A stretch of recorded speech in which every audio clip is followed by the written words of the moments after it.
Rapunzel is not the only woman in folklore to offer up her long hair as a ladder. The Persian princess Rudabeh is another one. Rudabeh pops up in an epic poem called the Shahnameh, and her love story includes an incredible mythical creature, a plot point featuring reproductive health, and some argue some unexpected representation in its hero. I'm Liz, and I'm traveling around the world in 80 folktales, right here from my couch. Today I'm taking you to Iran for a very abridged romance of Rudabeh and Zal.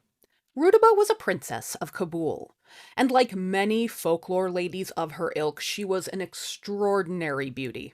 Her lips were a rich red like cherries.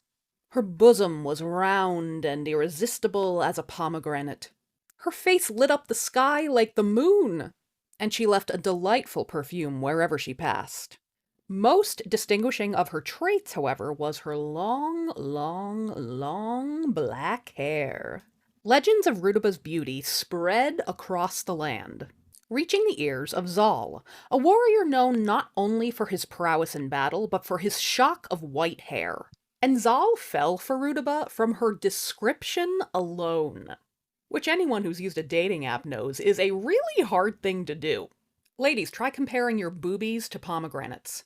Lucky for Zal, legends of his own handsomeness and bravery had made their way to Rudabeh's door, and she was pretty smitten herself, so she had her maids arrange a meeting between them. Now, this was a risky meeting, for Zal and Rudabeh's families observed different religions, which meant that they were somewhat star-crossed as lovers. As you can see, my cat has made himself a part of this.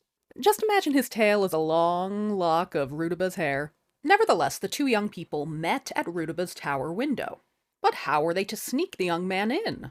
Rudabeh offered Zal her long locks of hair to use as a pulley, and ever the gentleman, Zal was like, "Oh, my word, please, no, I have brought a rope.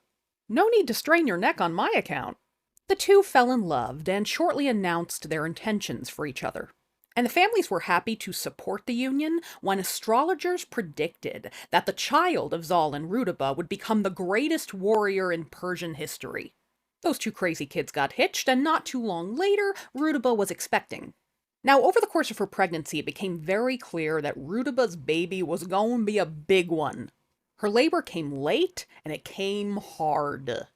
At one point, she lost consciousness, and Zal was so fearful of losing her. Luckily, he had some magical connections. You see, Zal had been raised by a Simorgh, a mythical beast whose name I'm definitely mispronouncing, which had the body of a large peacock, the head of a dog, and the talons of a lion. Anyway, the Simorgh had given him a couple of her feathers, and she said, "If you ever need me, call on me by burning one of these feathers in a sacred fire." So Zal decided to make use of one of those feathers, and he called Simorgh to him. And Simorgh proceeded to coach the man through performing a cesarean section on his wife. Shout out to Simorgh, that great mythical midwife. The couple's son was born, they named him Rotsam, and he became the hero of much of the later verses of the Shahnameh. That's my Iranian tale for today, and here are some of my sources. Serious talk. Iranian women haven't been in the news as much lately, but their struggle for equal rights is still ongoing and still an uphill battle. You can donate to the Women's Committee of the National Council of Resistance of Iran, who aid Iranian women both in and out of the country.